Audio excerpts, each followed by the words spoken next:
وہ بچے جو ہمارے چھوٹے بچے ہیں اور ابھی وہ بچے جو انشاءاللہ جن کو یہ جنم دیں گے, جو ہمارے پوٹینشیل پیرنٹس ہیں, وہ بچیاں جو میٹرک ایف اے میں پڑھتی ہیں, ایف ایس سی میں پڑھتی ہیں, جو بچے, ان سب کو یہ بات بتانے کی ضرورت ہے کہ خدا کے لیے جو غلطی ہم نے کی ہے تم نے وہ غلطی نہیں کرنی. اپنے ویلیو سسٹم کو ٹھیک کرنا ہے.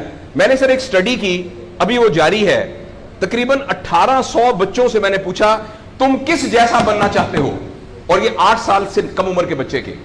آپ یقین کریں بچوں نے جو کہا وہ یہ کہا میں میسی کی طرح بننا چاہتا ہوں جو فٹ بالر ہے, کسی نے کہا میں عاطف اسلم کی طرح بننا چاہتا ہوں, کسی نے انڈیا کے اداروں کا نام لیا, کسی نے نہیں کہا میں ابو بکر کی طرح بننا چاہتا ہوں, کسی نے نہیں کہا میں حضرت علی کی طرح بننا چاہتا ہوں, کسی نے نہیں کہا میں قائد اعظم کی طرح بننا چاہتا ہوں, کسی نے نہیں کہا میں عبدالستار ریدی کی طرح بننا چاہتا ہوں.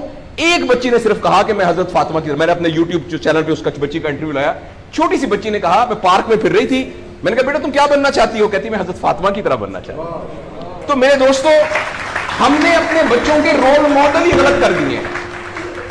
ہم نے, اس لیے مجھے اور آپ کو بہت سیریسلی اس بات پر غور کرنا ہے. میں آپ سے عرض کروں ساؤتھ افریقہ میں تتلیاں ختم ہو رہی ہیں, لہٰذا تتلیوں کی نسل کو بچانا بڑا ضروری ہے. اچھا پانڈا ختم ہو رہا ہے, پانڈا کو بچانا بہت ضروری ہے. انسان پانڈا اور تتلیاں نہیں ہیں, انسان ختم نہیں ہو رہا ہے, انسان کا بچانا کوئی اتنا ضروری نہیں ہے, وہ پانڈا نہیں ہے.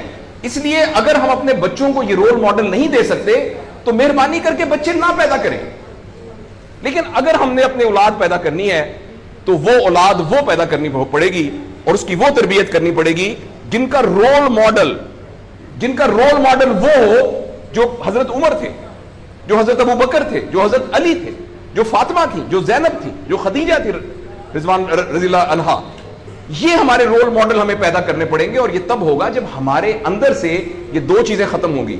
نمبر 1 ہم پیسے کی بنیاد پر اپنے آپ کو بڑا نہ سمجھیں, اور دوسرا یہ کہ ہم فرد کو فرد کے لیے تیار نہ کریں, فرد کو معاشرے کے لیے تیار کریں. میرا بیٹا تو 1100 میں سے 1100 نمبر لے کے ڈاکٹر بن کے ایک جگہ پر اسسٹنٹ پروفیسر لگا ہوا ہے, معاشرے کو کیا فائدہ ہوا ہے؟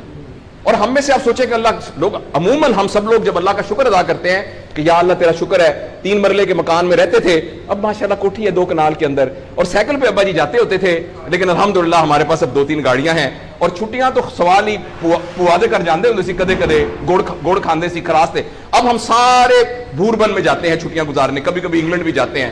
اللہ کا ہمارے اوپر بڑا کرم ہو گیا. اس غلط فہمی سے ہم اپنے آپ کو نکالیں.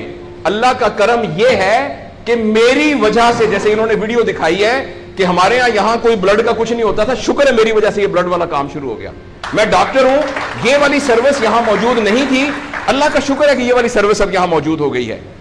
اللہ کا شکر ہے یہ ہو رہا ہے. سروس اورینٹڈ جب تک ہم اپنے بچوں کو نہیں ڈیولپ کریں گے, اس وقت تک میں آپ کو بہت دکھ سے اعلان کرتا ہوں, بڑی ہی تکلیف کے ساتھ, میں بہت آپٹمسٹ آدمی ہوں, میں یونیورسٹیوں میں جاتا ہوں, کالج میں جاتا ہوں, بچوں سے بات کرتا ہوں, اگر ہم نے اگلے فوری طور پر اپنے بچوں کی تربیت پہ توجہ نہ دی, اگلے 10 سال میں ایک ایسی نسل آنے والی ہے جن کو چائلڈہڈ ڈپریشن ہوگی, جن کو سوئسائڈل تھاٹس آئیں گے, جن کی سیکسول ٹریننگ بہت بری ہوگی, اور جن کے اندر ریلیشن شپ پرابلمز ہوں گے, اور یہ ہونے والا ہے, ہماری آنکھوں کے سامنے ہونے والا ہے.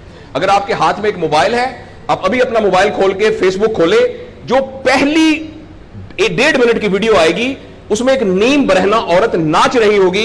اگر آپ کے 8 سال کے بچے کو آپ نے موبائل دیا ہوا ہے, میں آپ کو یقین دلاتا ہوں اس نے ننگی عورتوں کو ناچتا ہوا دیکھ لیا ہے, اور وہ سارے ایکٹ جن کو منہ سے بیان کرتے ہوئے ہمیں شرم آتی ہے, وہ آپ کے 8 سال کا بیٹا اور 8 سال کی بیٹی دیکھ چکی ہے.